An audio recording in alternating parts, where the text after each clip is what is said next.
I folded the last shirt into the suitcase slower than I should have, each crease a reminder that my children no longer saw this house as my shelter, but as their opportunity.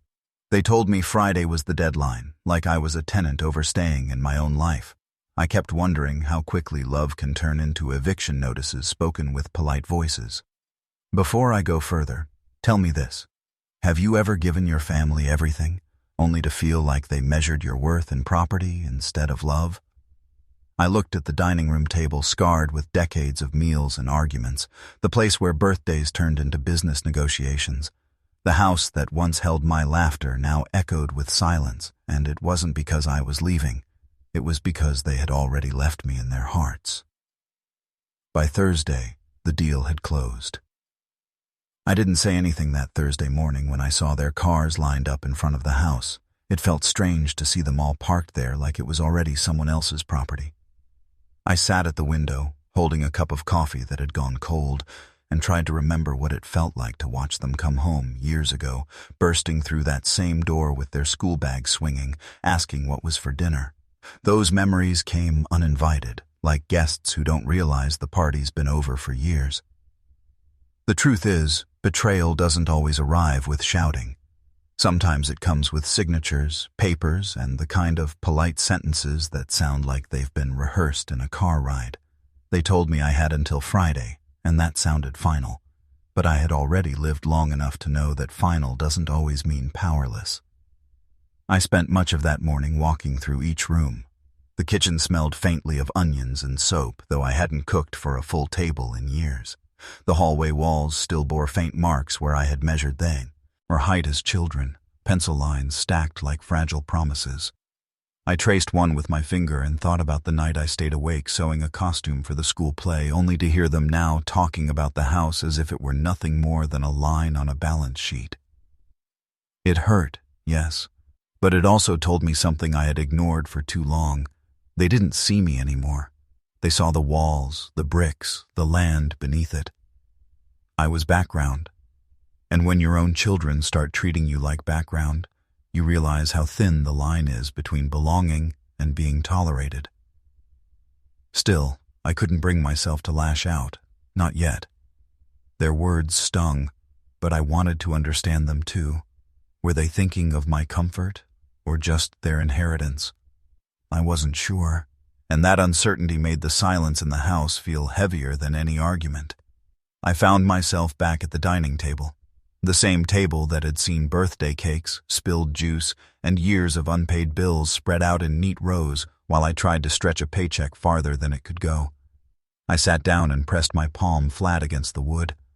I thought about the time I nearly lost this house to the bank. Back then, I fought harder than I had ever fought for anything. And now, my own children wanted me to hand it over willingly, like surrendering an old coat.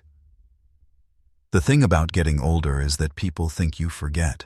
They think your mind softens around the edges, that you can't keep up with the quickness of modern talk or the pace of new demands. But I remembered everything. I remembered the double shifts, the days when I ate less so they could eat more, the moment I walked across this very floor with the final mortgage receipt in my hand. That memory wasn't soft. It was sharp, and it told me something important. I had already survived being dismissed before. What they didn't know, and what I didn't yet reveal, was that I wasn't as powerless as they believed. They assumed silence meant surrender. It didn't.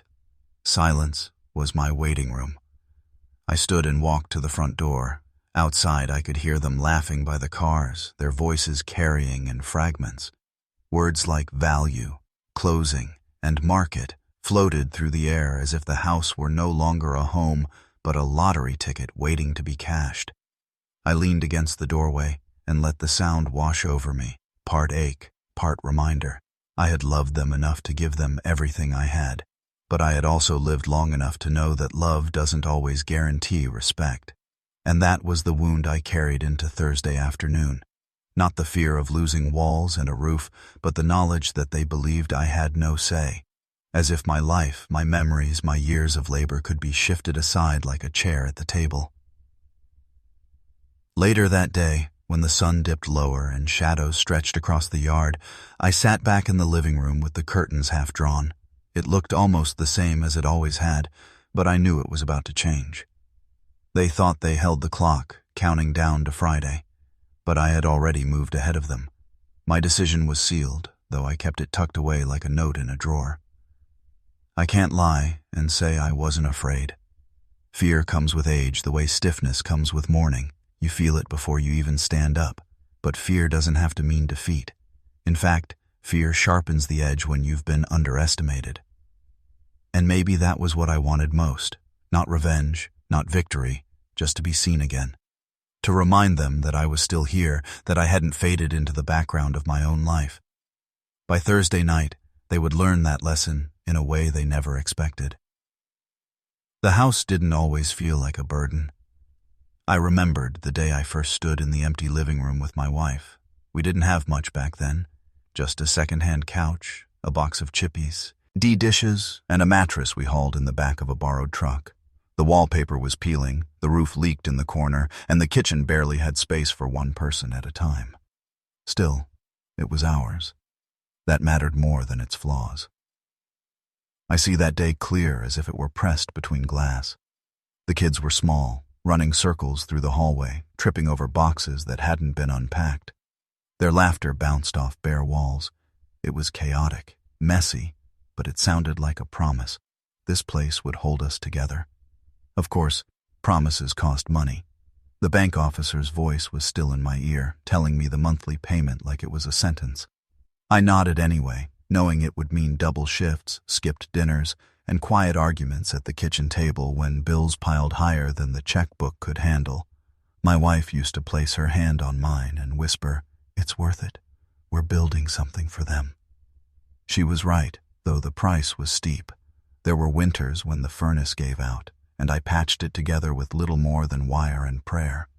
Summers when the roof sagged under heavy rain, and I climbed up with tar in one hand and doubt in the other. Every fix meant less in the savings account, but I kept telling myself that one day the kids would see these sacrifices for what they were, proof of how much we wanted to give them stability. Funny thing about children, when they're young, they see everything you do. They remember the late-night sandwiches, the times you patched their toys, the way you sat in the dark waiting for them to come home safe. But as they grow, the same things that once seemed heroic turn invisible. They forget the repairs, the meals, the nights you went without sleep. They forget you were once the one holding the roof steady while the storm came down. That's what I thought about as I wandered from room to room that Thursday. They looked at the house now and only saw equity. I looked at it and saw bones, scraped hands, broken appliances, and small victories. To them, it was a transaction. To me, it was 25 years of life condensed into plaster and wood. There was one moment I will never forget. It was the day we paid off the last mortgage payment. My wife baked a cake, even though money was tight.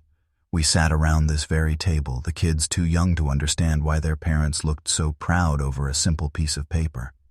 I held that receipt like it was a medal. I told myself that day, no one could ever take this house from us now. And yet, here I was, decades later, listening to my children explain how the timing was right and the market strong. They weren't villains. At least, I don't want to think of them that way. Maybe in their eyes, they were helping, saving me from upkeep, lifting me from responsibility. But it didn't feel like help. It felt like they were clearing space, as though I had become an obstacle to their plans. Sometimes silence is heavier than any argument. I wanted to tell them about that night we celebrated being debt-free, about the winters when we wore 2 coats because we couldn't afford to fix the heat right away, about the hours I spent patching cracks with hands that already ached. But I stayed quiet. They wouldn't hear it. People only listen when they're willing. And they weren't willing. That evening I sat in the hallway and looked again at the pencil marks on the wall, each line a year of their lives. I could still remember them standing against that wall, stretching tall, hoping for another inch. Their excitement had been real. Their joy had been mine. And now, those very children, taller that, in me, stronger than me, looked at the same wall and saw nothing worth saving. I couldn't decide which hurt more, their eagerness to sell or their inability to remember. Memory should be a bond, but it can also be a blade. As the light faded, I thought back to one winter in particular. The pipes had burst and water was pouring into the basement. I had no money for a plumber, so I spent 2 nights crouched on the cold floor, tightening and patching with whatever tools I had. My wife brought me tea, sat nearby while I worked, reminding me I wasn't alone. I remember feeling exhausted, but also proud that I could still protect what we had. I wonder what they would say now if they knew that story. Would it soften their view, or would they still shrug, saying, "Dad, that's just part of life"? I didn't ask. I didn't want to hear their answer. Instead, I walked into the living room, sat in my worn chair, and let the silence settle around me. They thought the deadline was Friday. They thought I was trapped. But the truth was, I had made another choice weeks before. It was the only thing that let me hold my head up now. That secret sat with me like a stone in my pocket, heavy, reassuring, waiting for its moment. The next day didn't arrive gently. I woke before the sun, though sleep had already abandoned me long before. The house was still, but I could sense something waiting, like the pause before thunder. They had promised to come by, to finalize things, as if this were a business transaction rather than the home I had bled into. I sat at the kitchen table, staring at a cup of tea that had gone cold before I even lifted it. The walls around me seemed too quiet, holding their breath for what was about to happen. That's when the knock came. Not a soft, polite tap, but firm, certain. The kind of knock that says the person on the other side believes they belong more than you do. When I opened the door, there they were. My eldest held a folder, thick with papers, and the younger stood slightly behind, arms folded like a guard. Their faces were calm, but it wasn't the calm of peace. It was the calm of people who had already decided. "We brought everything you need to sign, Dad," my eldest said, stepping inside without waiting. The folder thumped onto the table, scattering a few crumbs left from my neglected breakfast. I didn't answer right away. Instead, I watched them move around the kitchen like it wasn't mine. My youngest pulled out a chair, sat down, and started flipping through the folder as if to prove how organized, how ready they were. It wasn't anger that filled me then. It was something slower, heavier. A sadness so dense it didn't rise. It sank. They began talking numbers, dates, terms I recognized but had no interest in. "The buyer is reliable. You won't have to worry about upkeep. This way, you'll be secure." Each phrase landed like a small hammer, pounding nails into a coffin they had already built for my independence. I listened, nodding faintly, though my thoughts wandered. I remembered when these two once sat at this same table with homework spread out, asking me for help with fractions and spelling words. Their voices back then were uncertain, searching. Now, they carried certainty, like a weapon. At one point, my eldest slid a page toward me. "All it needs is your signature," they said. The pen lay on top of the paper like bait. I let my hand hover near it, not to grab it, but to feel the weight of the moment. That's when I looked up and said quietly, "Do you even remember what this house means?" They exchanged glances, the kind people give when they don't want to admit they've heard the same question before. My youngest sighed, already rehearsing the answer. "Dad, we know you have memories here. We know it's sentimental. But you can't live off memories. This is practical. This is about your future." Practical. That word cut sharper than any insult. Practical had been my entire life. Practical was skipping vacations so they could have school supplies. Practical was repairing a car with borrowed tools instead of taking it to a shop. Practical was the reason this house existed in the first place. Yet here they were, using the word against me as if practicality now demanded I give up the very thing it had built. For a moment I almost laughed. The irony was too bitter not to notice, but instead I leaned back in my chair and let the silence stretch. "Do you remember the day we burned the mortgage paper?" I asked finally. "Your mother baked a cake. You two had chocolate on your faces. You cheered when we told you the house was really ours. Do you remember that at all?" Their expressions faltered, but only for a heartbeat. My eldest cleared their throat. "We do, Dad.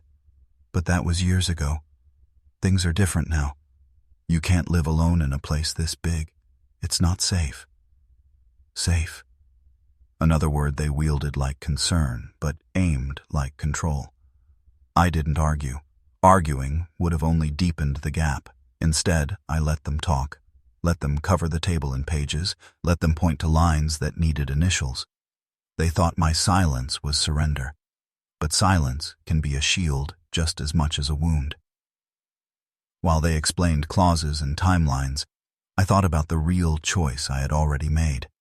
I thought about the meeting I'd had weeks earlier, the quiet conversation with a man who wasn't looking to profit but to help. I thought about the papers already signed, papers they knew nothing about. Still, I let them finish.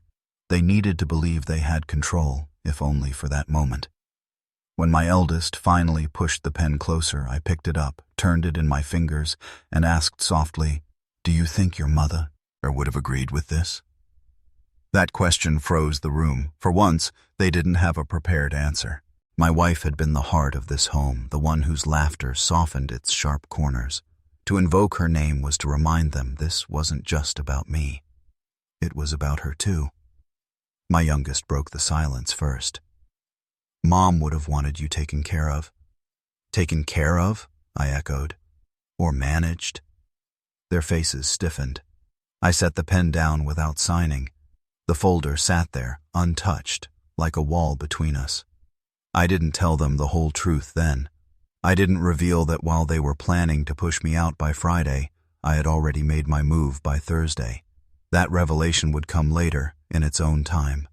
For now, I wanted them to see me not as a signature, not as a problem to solve, but as their father, the man who had carried them on his shoulders, who had held this house together with little more than grit and stubbornness.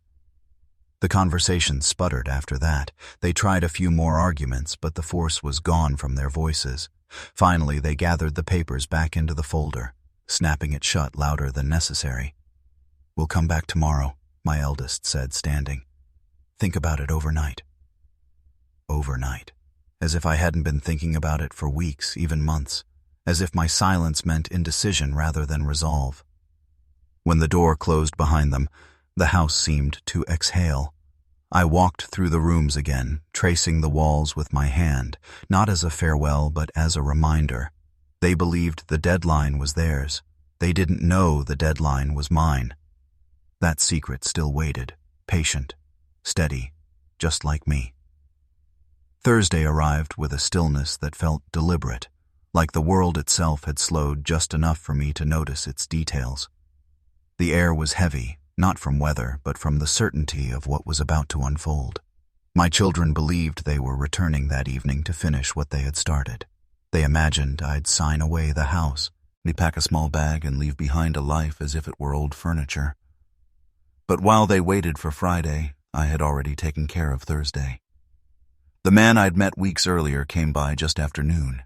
He wasn't dressed in a suit, no polished shoes or rehearsed smile. He was plain, the kind of man who spoke in straight lines rather than circles. When we shook hands in the front hall, there was no ceremony, only understanding. He knew what this place meant, and more importantly, he knew I wanted control, not pity.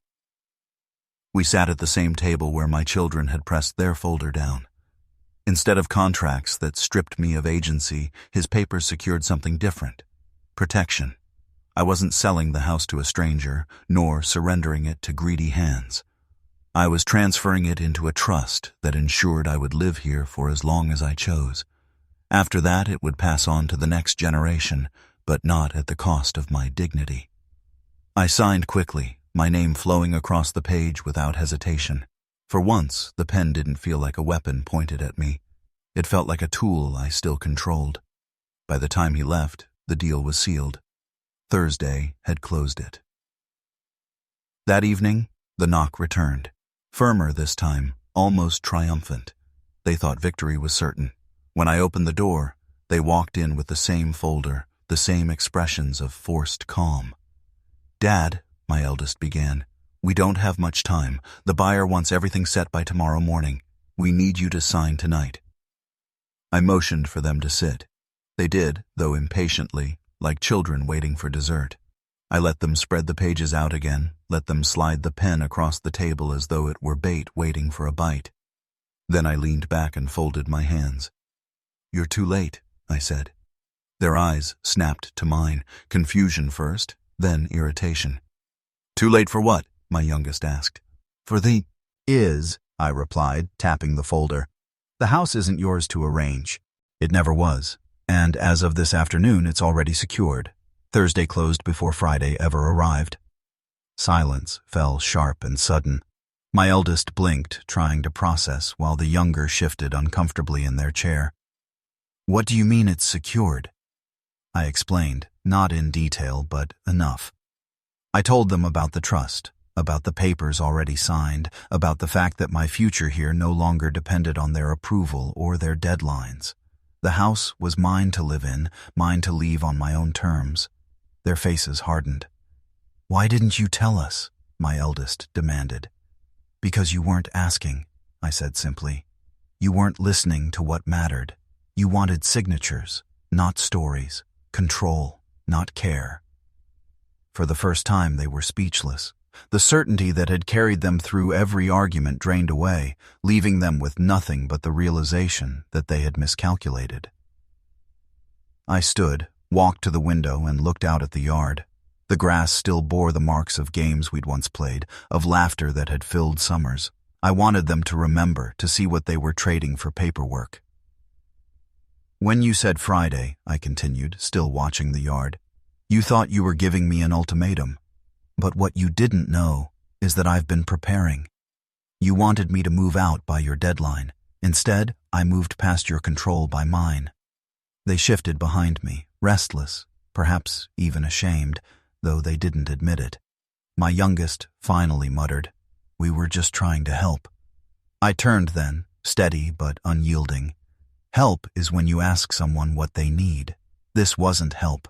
This was management. And I don't need managers in my own home. The folder on the table now looked pathetic, useless. My eldest gathered it up with less confidence than before, as though the very weight of it had changed. They left not long after, quieter than they had entered. No promises to return tomorrow, no final push for my signature. Just the sound of the door closing behind them, softer than it had been in weeks. When the house was quiet again, I let out a breath I hadn't realized I'd been holding. Not relief exactly, but release. The fight wasn't about keeping four walls and a roof. It was about holding on to the life I had built, about refusing to be erased before my time. I walked through each room slowly that night. The kitchen, the dining room, the hallway where the paint still bore the smudge of small hands. I touched the banister, remembering late-night climbs with sleepy children in my arms. I opened the back door and listened to the creak I had sworn to fix, but never did. All of it was mine, still, and on my terms. By the time I returned to the kitchen, the papers from the afternoon still sat neatly stacked, a quiet promise that I had not been stripped of choice. I poured myself a fresh cup of tea, hot this time, and sat down in the same chair where I had once felt cornered. Only now I felt steady. Friday would come, of course, but by then there would be nothing left for them to take. The house felt heavier after they left, not because of what they said, but because of what lingered unsaid. Their silence on the way out was not surrender, but calculation. I could see it in their eyes. They hadn't expected me to act on my own, and now they were scrambling to understand what that meant for them. Betrayal doesn't vanish just because the papers are signed. It sits in the corners of a home, waiting, whispering. I stood in the kitchen longer than I meant to, tea cooling in my hand, and thought about what came next. Securing the house was only one part of the fight. The harder battle was living in it without letting bitterness take over. I wanted to walk from room to room and feel pride, not suspicion. But how do you keep love alive in a space after your own children tried to sell it out from under you? I asked myself that question over and over, pacing from the kitchen to the living room. It wasn't just the betrayal, it was the fact that they thought I'd fold quietly. That assumption stung more than the papers they carried. They hadn't just doubted me. They dismissed me, when the phone rang later that evening, I knew it would be one of them. My eldest, of course. He always takes the lead when they want something done. His voice was tight, stripped of the fake calm he had practiced at the table earlier. "Dad, we need to talk. You blindsided us today." "I didn't blindside you," I said, keeping my voice steady. "I protected myself. There's a difference. You should have included us." "Included you?" I almost laughed. "You tried to push me into a corner. Inclusion wasn't what you were after. Control was." The line was quiet for a moment. Then, softer, "We just don't want to see you make a mistake you'll regret." That line cut deeper than he realized. To them, everything I did was measured against their version of what was smart, proper, modern. It wasn't about my choices, it was about their vision of how life should look. They couldn't imagine that I might have my own. After I hung up, I sat at the kitchen table again, the same chair where so many battles had played out. I tried to remember the last time we had sat here without tension, just as a family. Birthdays came to mind, scattered dinners, moments where laughter seemed natural. But in every memory, I could see the shift coming, the years when small disagreements grew into this wide gulf between us. That night, I barely slept. I kept waking, listening for their return, half expecting another knock at the door. Instead, there was only silence, the kind that pressed in on your chest. I walked the halls, touching the walls. Like a man taking inventory of what was still his. Morning brought no relief.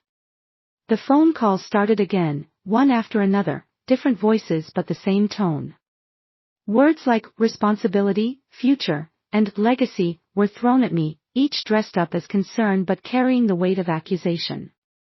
They wanted me to feel guilty, cornered, but here's the thing, they had underestimated how much living I still had left in me. They thought age meant surrender. They thought deadlines meant defeat. But Thursday proved otherwise. So I made a choice. I wouldn't wait for them to define my next move. I went into town. I met with the lawyer again, double-checking every word of what I'd signed. I made sure that nothing could be undone, no loophole left for their ambition to slip through. He confirmed what I already knew, the trust was ironclad. As I walked back through the square, I passed faces I'd known for decades. Some nodded, some stopped to ask how I was. None of them knew the storm swirling inside my family. To them, I was just another man buying his groceries, carrying his life in a quiet, ordinary way. That anonymity comforted me. The world outside didn't measure me by property lines or signatures. When I returned home, the house seemed lighter somehow, as if it too had been reassured. But the relief was temporary. Because I knew my children weren't done. By late afternoon, a letter arrived. Not handwritten, not personal. Typed, stamped, cold. They wanted a meeting. Not at the house, but at a lawyer's office of their choosing. The implication was clear, they weren't ready to accept Thursday's outcome. I sat with that letter for a long time. The audacity of it. After all the years, all the sacrifices, they wanted to drag me into another round, this time in a setting where they thought the ground tilted in their favor. I folded the letter neatly and slid it into a drawer. I would meet them, yes, but not as the man they thought they could pressure. I would meet them as someone who had already proven he could outpace their deadlines. As the evening settled in, I brewed another cup of tea and sat by the window. Outside, the street was quiet. Inside, the house was mine. Theirs was the noise, the rush, the deadlines. Mine was the silence, the patience, the endurance. And I realized something then. They weren't just trying to move me out of a house. They were trying to move me out of relevance. That was the deeper fight. I wasn't ready to give them that victory. Not now. Not ever. The letter sat in my drawer for 2 nights before I agreed to respond. Not because I needed time to think, I already knew where I stood, but because I wanted them to wonder. Let them sit with silence for once. let them taste the uncertainty they had so often pushed onto me.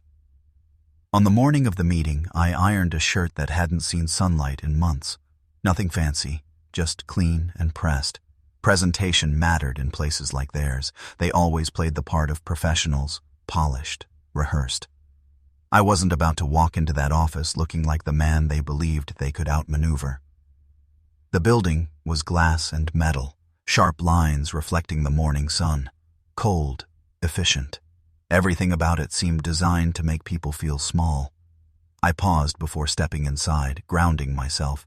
This wasn't just about contracts. It was about drawing a line. The receptionist led me to a conference room. Long table, leather chairs, a wall of books no one had read in years. My children were already there, sitting together like a united front. Tea. For a moment, I saw them as they were decades ago, clustered on the couch, watching cartoons, legs tangled as they fought for space. That memory vanished quickly, replaced by the reality of their stiff expressions and crossed arms. Their lawyer spoke first, polished words, smooth tone, the kind meant to disarm. He explained that my recent decision had raised concerns. He said the family only wanted to ensure my assets were handled with care, to avoid mistakes, to protect everyone's future. I let him finish. Then I leaned forward. Whose future are we really talking about here? Mine or theirs? That cracked the surface. My eldest shifted in his chair, lips tightening. The middle one tapped her nails against the table, a small but restless beat. The youngest, always the quiet one, looked away. I spoke slowly, not to lecture, but to be heard. I've lived in that house longer than you've been alive. I know its leaks, its cracks, its warmth in winter. I'm not making a mistake by staying there. I'd make a mistake if I let you push me out of it. The lawyer tried to redirect, but I didn't let him. I signed papers that guarantee my right to stay. That can't be undone. If you brought me here thinking I'd reverse that, you wasted everyone's time. The room tightened. I could feel their frustration ripple under the surface. They weren't used to being told no. My daughter finally broke. Dad, you don't understand. This isn't about the house itself. It's about the value. We can't afford to sit on it forever. We need to plan. I met her gaze. You keep saying we, but it's not we. It's you. I never asked you to plan my life for me.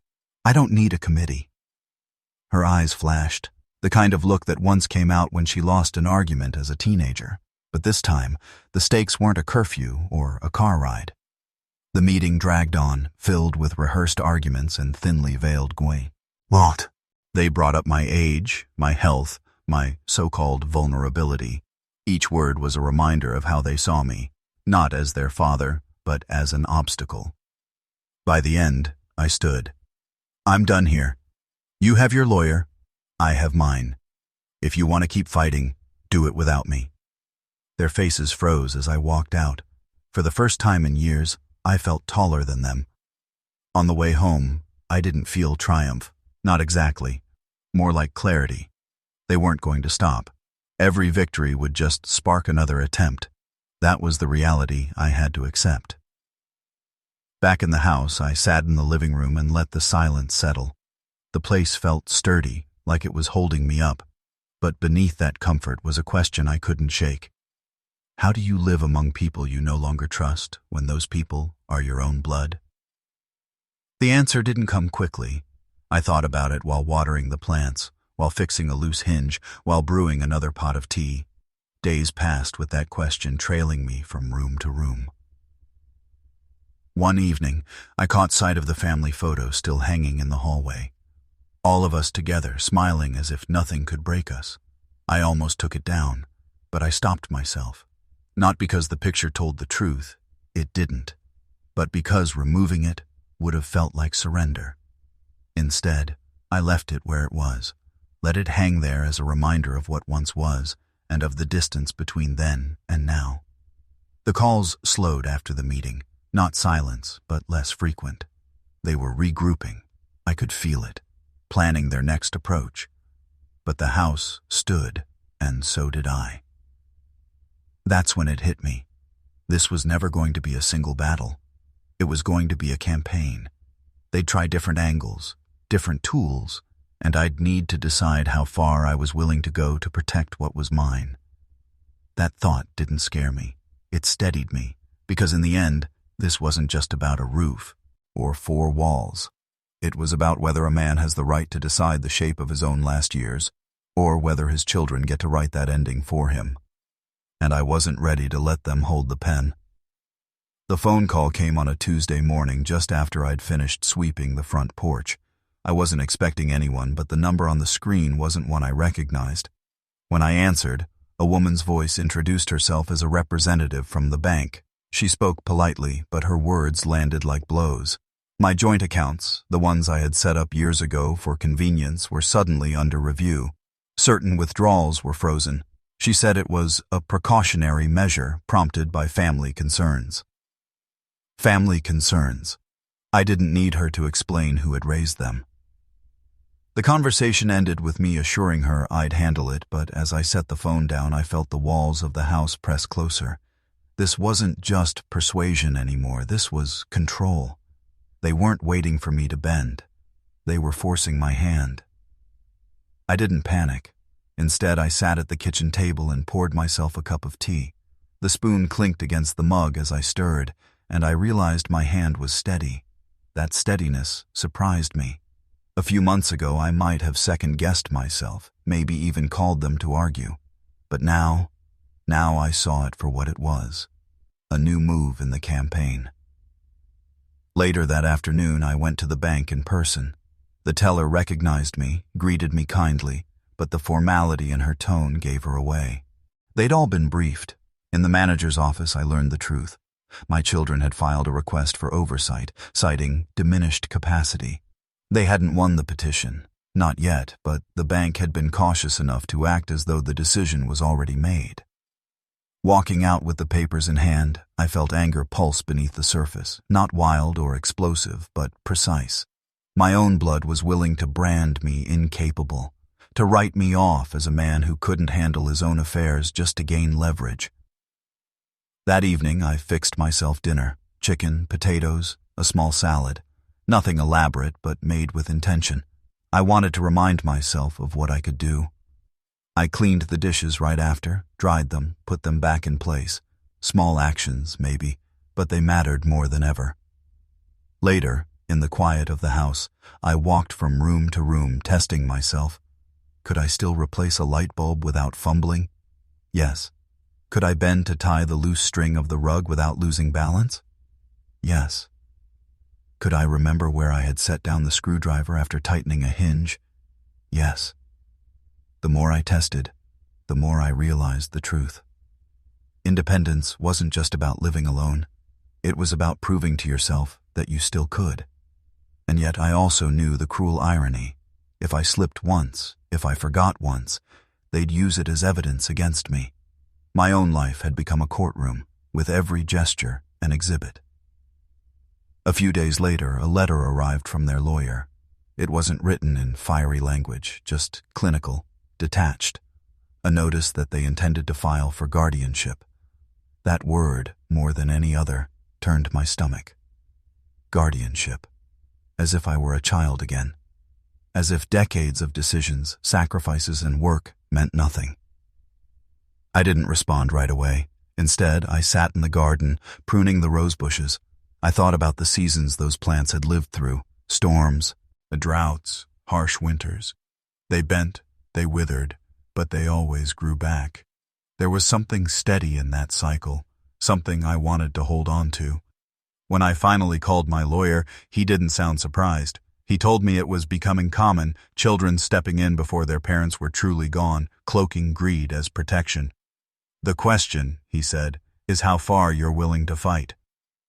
I knew my answer before he finished speaking. As far as I have to.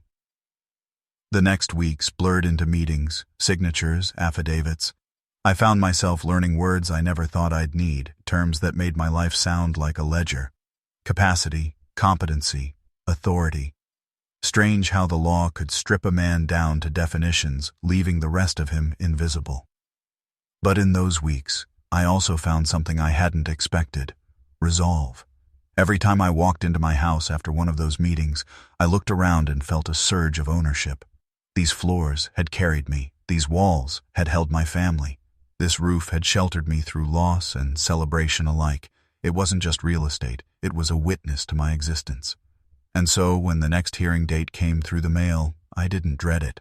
I almost welcomed it, because it meant one thing. The fight wasn't theoretical anymore. It was here, and I was ready. That night, before bed, I stood at the hallway again, looking at the family photo. The smiles seemed almost mocking now, but I didn't flinch. If they wanted to erase me, they'd have to face me first. The courtroom wasn't grand, not like the ones on television. No towering ceilings, no carved wood that made a man feel small. Just beige walls, thin carpet, a few rows of seats. Yet somehow, standing there, I felt the air thicken. This wasn't just another appointment. This was my life on trial, dressed up in legal terms. My children sat on the other side of the room, neat in their seat, clothes, faces rehearsed for sympathy. I noticed the way my eldest avoided looking at me, eyes fixed on the table as if he were the one being judged. My daughter, though, kept glancing over, her mouth pulled tight, a mixture of determination and guilt she hadn't managed to hide. The judge began with the basics: my name, my age, my address. Questions that should have been simple, yet I understood their purpose.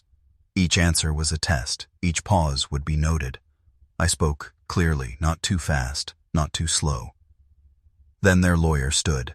He was younger than I expected, confident in the way people are when they've never lived through the things they're arguing about.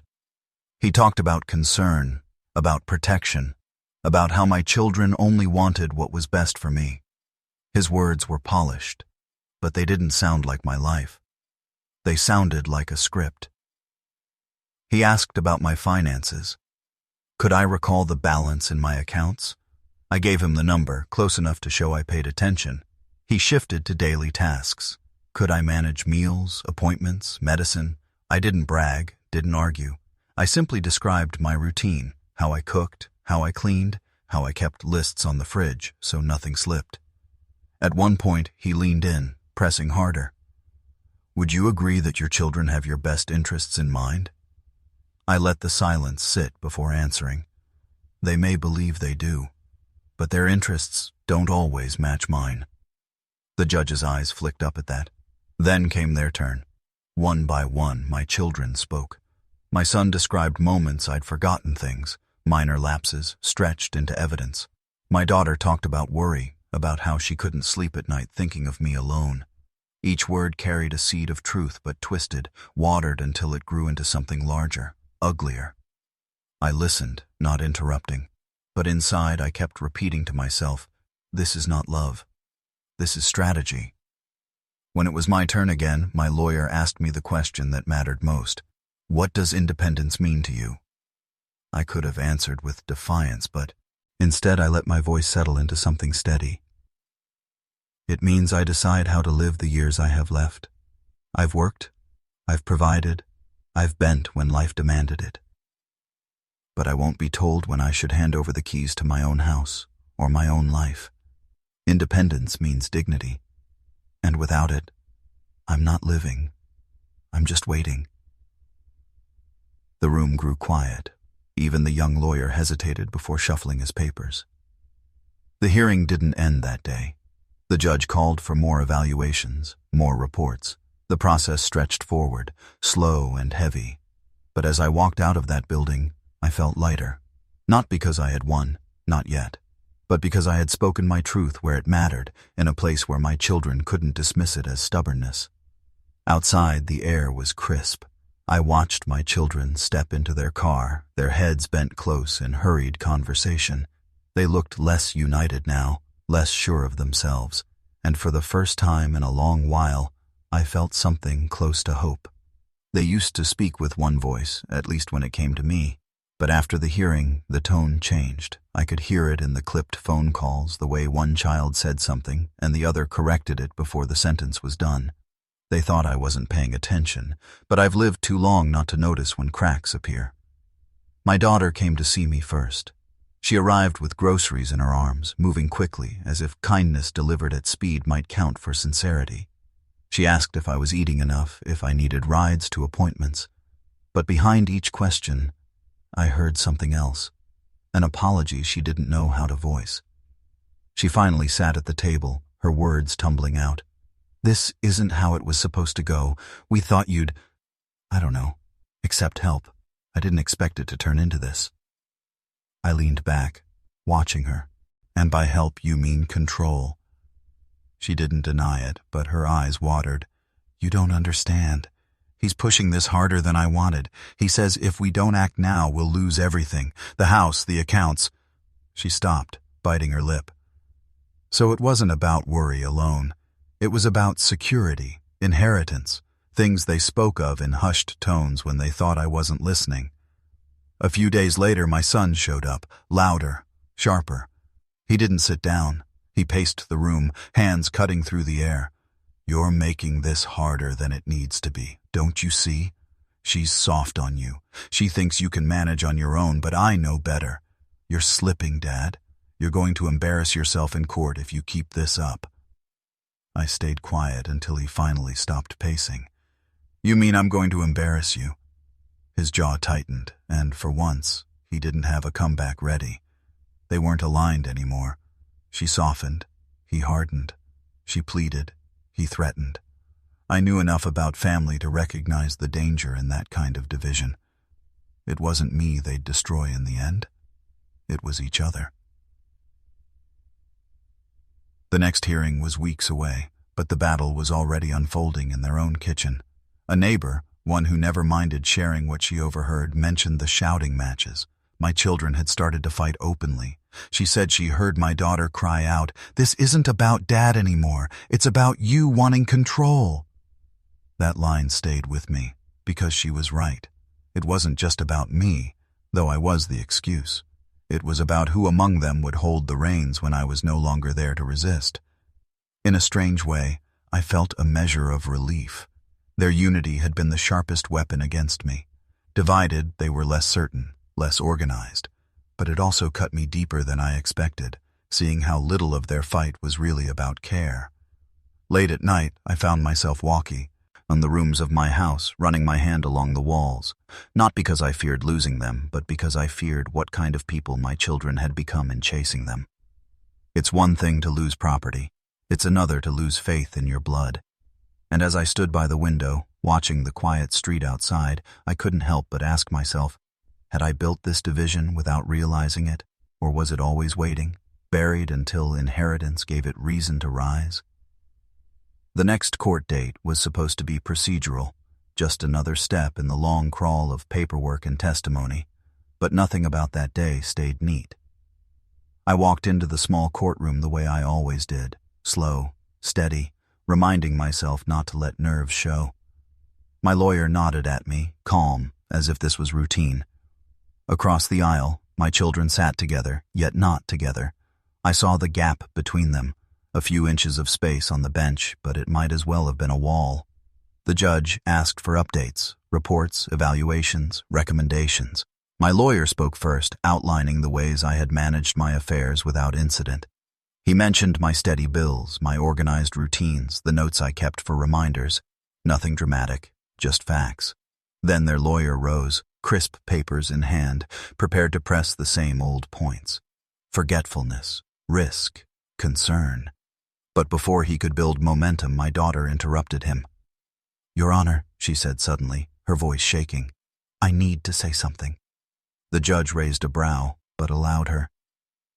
She stood, hands clutching her papers, eyes darting toward her brother. "This isn't about protecting my father anymore.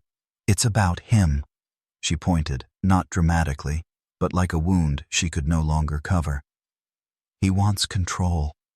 He's twisting this into something it was never meant to be." The room stiffened. My son shot up, red with anger. "That's not true. You're just too weak to do what's necessary. Dad can't take care of himself. You want to pretend he can because it makes you feel better, but it's a lie." Their words tumbled out faster, hotter. My daughter accused him of pushing for financial gain, of talking about the house, the accounts, the future before anything had even been decided. He fired back, accusing her of being naive, of letting emotions cloud her judgment. The judge tried to intervene, but their voices rolled over him. For a moment, I was no longer on trial. They were. Two siblings, tearing each other apart in front of strangers. And I sat there, silent, a strange mix of sorrow and relief filling me. Sorrow because no parent wants to watch their children unravel like that. Relief because the mask they'd worn for so long, the united front against me, was finally gone. When the judge regained control, his tone was sharper. This court is not a place for family squabbles. If you cannot remain focused, I will disregard your statements entirely. The silence that followed was heavy. My children sat, avoiding each other's eyes. Their lawyer shuffled papers, embarrassed. Afterward, outside the building, my daughter came toward me. Her brother stayed back, pacing near the car, too furious to approach. "I didn't mean for it to get that far," she said quietly. But I couldn't keep pretending. I looked at her, trying to see the little girl I remembered, the one who used to hold my hand crossing the street. She was still there, somewhere beneath the layers of adult worry and calculation. "You did what you thought was right," I told her. "But right isn't always easy, and it doesn't always fix things." She nodded, tears starting but quickly brushed away. That night, alone in my house, I thought about the word family.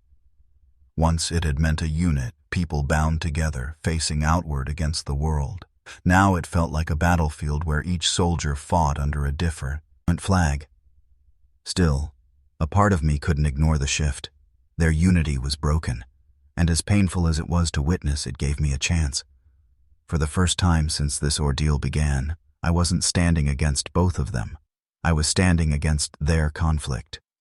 And that, strangely enough, gave me strength. When the dust settled from that day in court, nothing in the house felt the same.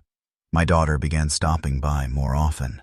At first, she said it was to check in or make sure I was okay after everything. But her visits carried a different air. She no longer spoke about lawyers or evaluations.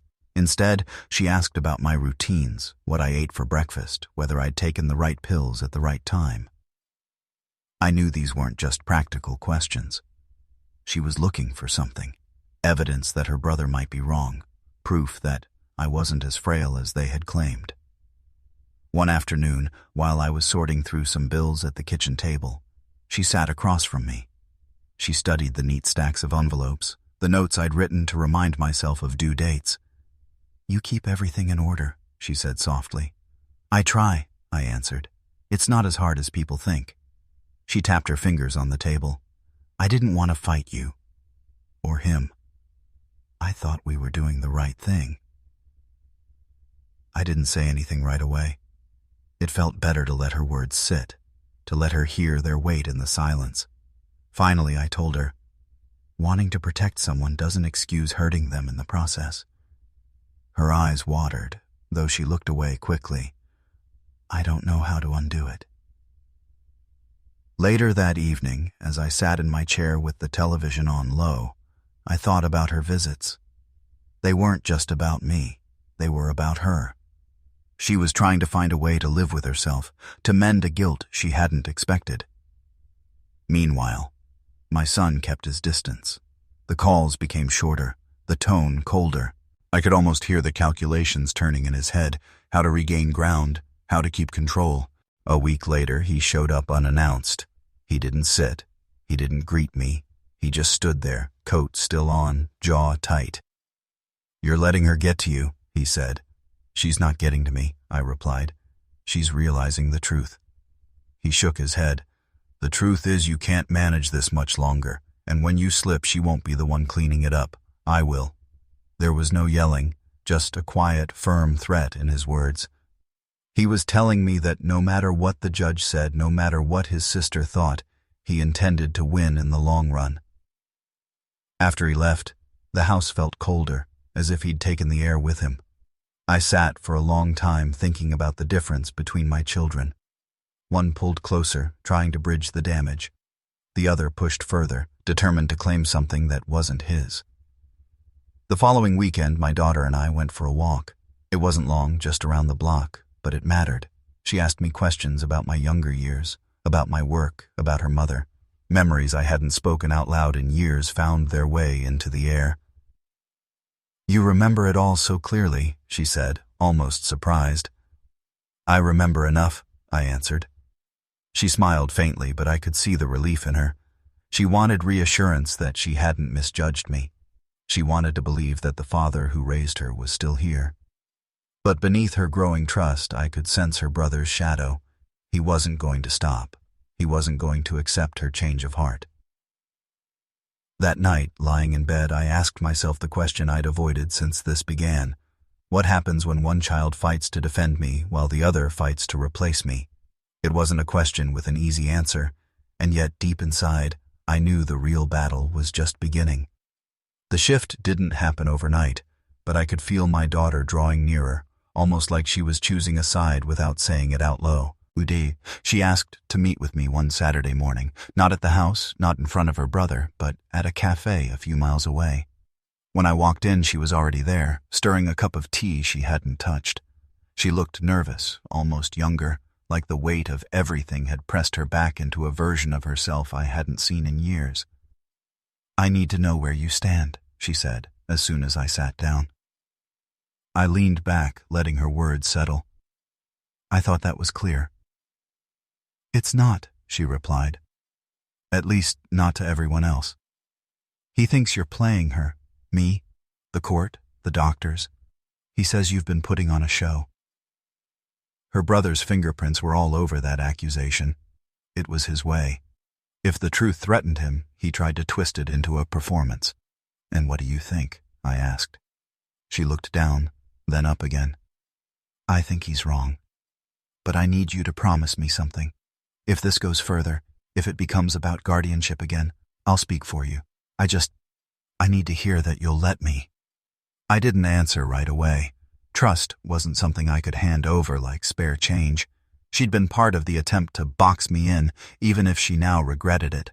But the fact that she was asking, not demanding, mattered.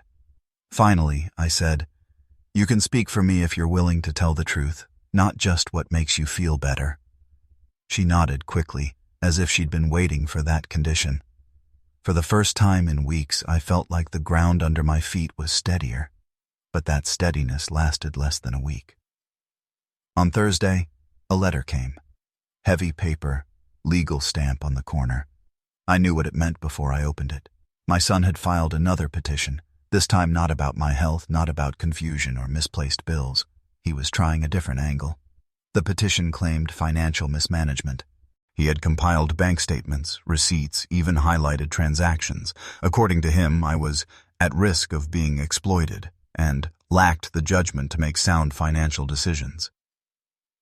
I sat at the kitchen table, letter spread open, my tea cooling beside me. He wasn't just coming after me as a father. He was coming after me as a man capable of running his own life. When my daughter arrived that evening, I showed her the papers. She read them twice, her face tightening with every page. "This is serious," she whispered. "I know," I said. "He's not going to stop, is he?" "No," I answered. "He's not." She closed the file slowly, almost as if she feared breaking it. Then she looked at me, her voice steady for the first time in weeks. "Then neither will I." The next day she called her own lawyer. Not his, not mine. Her own. She told me later she wanted to make sure someone was ready to counter his arguments, not just patch holes after he made them. It felt strange, watching her step into that role. Strange, but also right. For once, she wasn't hovering at the edge, unsure of where to stand. She was planting herself firmly beside me. But that night, lying awake, I couldn't shake the feeling that my son had already anticipated this. Filing those papers wasn't just about me. It was about forcing her to choose, forcing us both into a corner where the fight would have no middle ground. He was turning it into a war of endurance, and wars of endurance, I knew, don't end with compromise.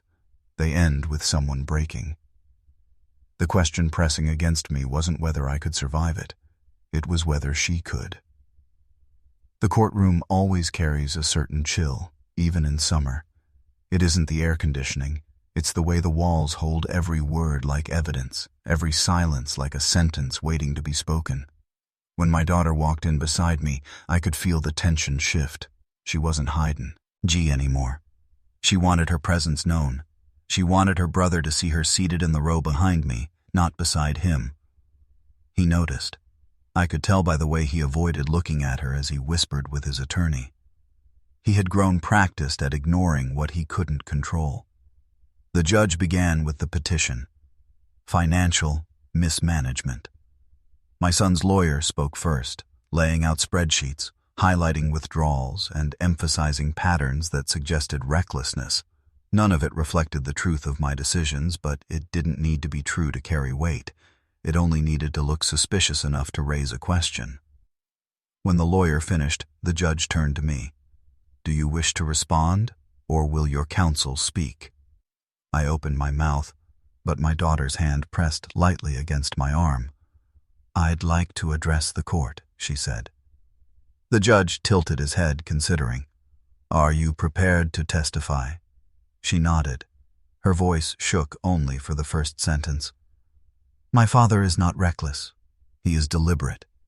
I've seen him keep receipts for groceries when he didn't have to, track every utility bill in a notebook he still keeps in the kitchen drawer.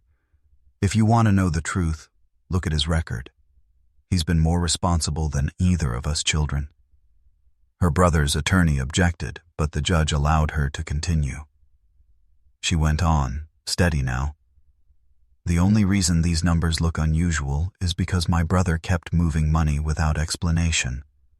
Transfers between accounts, sudden withdrawals that Dad didn't even know about until after they were done.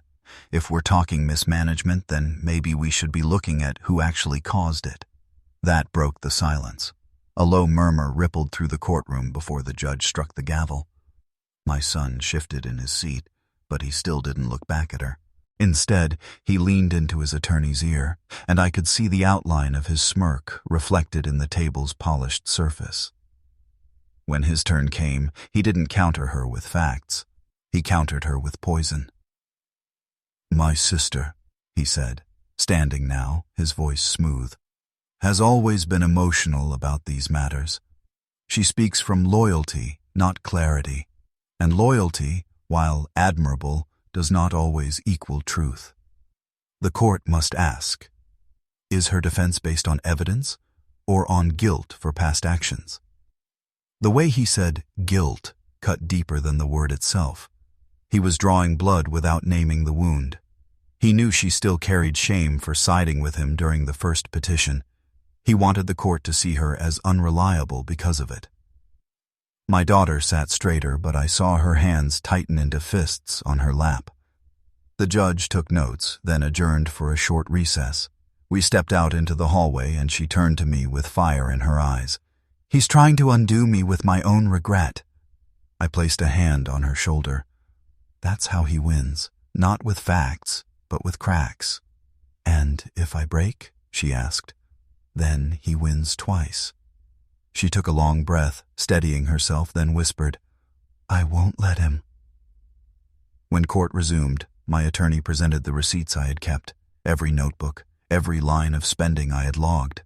My daughter helped sort them, sliding papers forward as if to prove she knew the rhythm of my record-keeping better than anyone else. It wasn't just evidence. It was testimony without words. She was with me, not against me. But even as the judge reviewed the documents, I could feel my son's eyes finally turn toward us. Not in defeat, not in shame, but in calculation. He wasn't finished. He never finished. As we left the building later that day, my daughter said quietly, "I think he already has his next move planned." I looked at her, tired but certain. "Of course he does. The question is, what will it cost him to make it?" Because every strike he made against me was beginning to hollow out his own standing. He hadn't realized it yet, but the fight wasn't just about proving me unfit. It was about showing the world the lengths he was willing to go. And that, I suspected, would be his undoing. The courthouse steps were crowded with reporters that afternoon, not because of me. I wasn't anyone important in the eyes of the public, but because my son had made sure eyes would be there. He walked out ahead of us, his lawyer at his side, and the microphones flocked to him like birds to crumbs. I could hear his voice carry across the marble, calm, measured, heavy with suggestion. "My concern," he said, "isn't just financial. It's about well-being. My father is making choices that no responsible elder should be making. I love him, but someone needs to say it before harm comes." That word, harm, echoed louder than the rest. He wasn't accusing me of crime now. He was accusing me of incapacity. I felt my daughter tense beside me, ready to march into the crowd and counter every syllable. I held her back, not out of fear, but out of weariness. I knew that kind of battle wasn't won in noise. Inside, though, his words worked like acid. If he couldn't win with ledgers and receipts, he would win with reputation. Neighbors stopped waving at me the same way. Old friends called with hesitation in their voices. Even the cashier at the corner shop lingered with that questioning glance as if she'd read something in the paper. The shame wasn't in being doubted. It was in knowing my own son had fed the doubt. My attorney warned me. This isn't just about the court anymore. He's creating a narrative. If it sticks, it'll influence the judge's view even without formal evidence. And that was the danger. Perception seeps faster than fact. At home, I watched the evening news, and there he was again, my son, sitting across from a local anchor, speaking of concern for elders and misplaced trust in independence. He never named me outright, but every viewer could connect the dots. My daughter paced behind me, furious. "We can't let him set the stage like this." "He already has," I said quietly. "The question is whether the stage collapses under him." Because I could see it. The smug certainty in his tone, the way he leaned back in the chair as though the role of concerned child came naturally. But there was a crack. When the anchor asked about his sister's testimony, his smile faltered. "He means well," he said, a little too quickly. "She's just not fully aware of all the details." That dismissal, her, not the evidence, was the first hint of arrogance slipping through. And arrogance, once it shows, is difficult to mask again. The next morning, letters began arriving. Some anonymous, some signed by names I hadn't heard in decades. A few were kind, telling me to stand firm. More were cautious, urging me to think about stepping aside gracefully. Every page reminded me how a story spreads faster than a defense. One evening I asked my daughter a question I hadn't voiced before. "Why do you think he's doing this? Truly, is it just money?" She hesitated. "It started that way, but now I think he's afraid of losing control over us, over the family name. Maybe even over how people see him compared to you." Her words stayed with me, because the more my son fought to paint me as weak, the more desperate he seemed to prove himself strong. And desperation, I knew, was a dangerous ally. So I decided on something I hadn't yet tried. Silence. No interviews. No responses to the press. Not even rebuttals to neighbors who asked carefully worded questions. Let him talk. Let him fill the air. Because the more he spoke, the more likely his own contradictions would surface. And they did, slowly but surely. A relative called one night, whispering through the receiver. "He came to me asking for a statement again." "Asked you?" I refused. "But I thought you should know." Then another. "He wants us to back his version. Said it's for the family's good." I told him no. Each refusal weakened his image. Each person he pressured carried away the memory of his insistence. By the time we returned to court, the whispers had grown louder than his speeches. He had stretched the net too wide. My daughter leaned close as we sat down. "Do you think people are starting to see it?" I nodded, though I knew it wasn't over. Not yet. But for the first time, the balance was shifting. Not through anger, not through confrontation, through patience. And patience, I reminded myself, was something age had taught me better than anything else. The day of the final hearing carried a stillness I hadn't felt before. No reporters crowded the steps. No flashing cameras waited outside. It was almost disappointing, given how much noise my son had created in the weeks prior. But inside that silence, I could sense the weight of something final. My son sat across the aisle, papers stacked neatly in front of him, jaw tight. His lawyer whispered occasionally, but he didn't nod this time. He just stared forward as if willing the outcome into existence. I kept my gaze on the judge.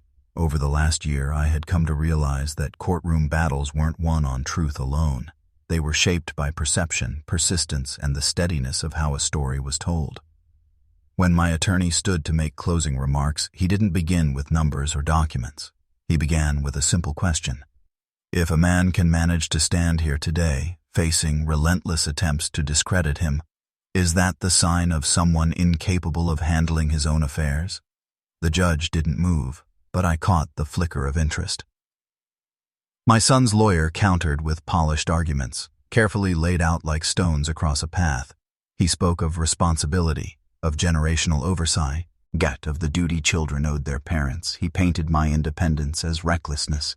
And then my son was invited to speak. He rose slowly, smoothed his tie, and for a moment I saw the boy he once was, determined, proud, unwilling to be overlooked. "I don't want to hurt my father," he said. His voice was steady, too steady. "But someone has to acknowledge reality. He's not the man he was. He doesn't see it, but we do. This isn't about money. It's about protecting him." The courtroom was quiet enough to hear the hum of the lights above.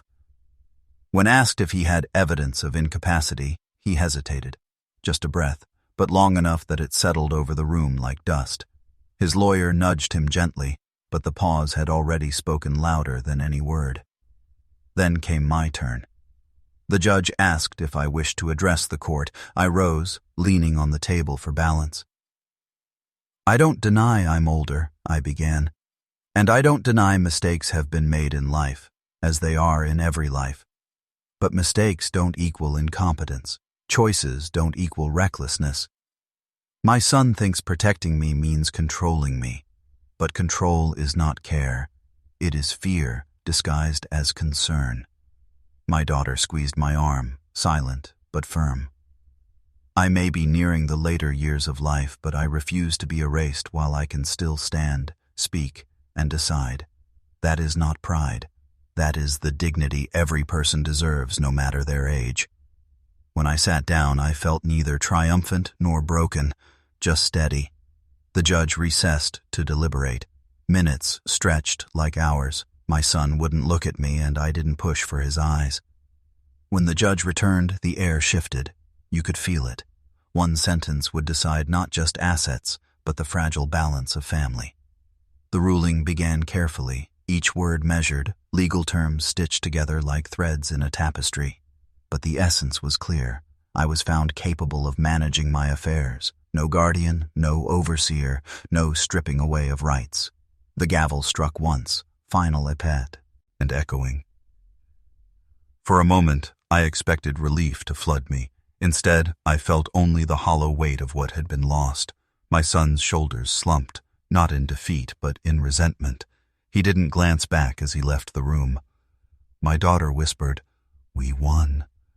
But the word win felt shallow, because the cost was something the court couldn't measure. A family divided, trust severed, a son who would rather tarnish his father than share in his independence. And though the case was over, I knew the battle had left scars that no ruling could heal. There comes a point where standing tall isn't just about proving a point. It's about reclaiming the right to live with dignity on your own terms. What started as a fight over control became something larger, a reminder that independence isn't granted. It's taken back piece by piece. And while scars remain, so does a certain pride in not surrendering when surrender would have been easier. That's the quiet victory no one can steal. But stories like this rarely end clean. Families don't always mend, and sometimes the biggest shocks come not in the heat of battle, but in the moments you least expect, when old promises, hidden truths, or bitter claims resurface at the worst possible time. If you thought this chapter was raw, wait until you see what unfolded next. It wasn't in a boardroom or a lawyer's office. It happened in a place where no one should have raised their voice, yet the truth still forced its way out. You'll want to see how that moment changed everything.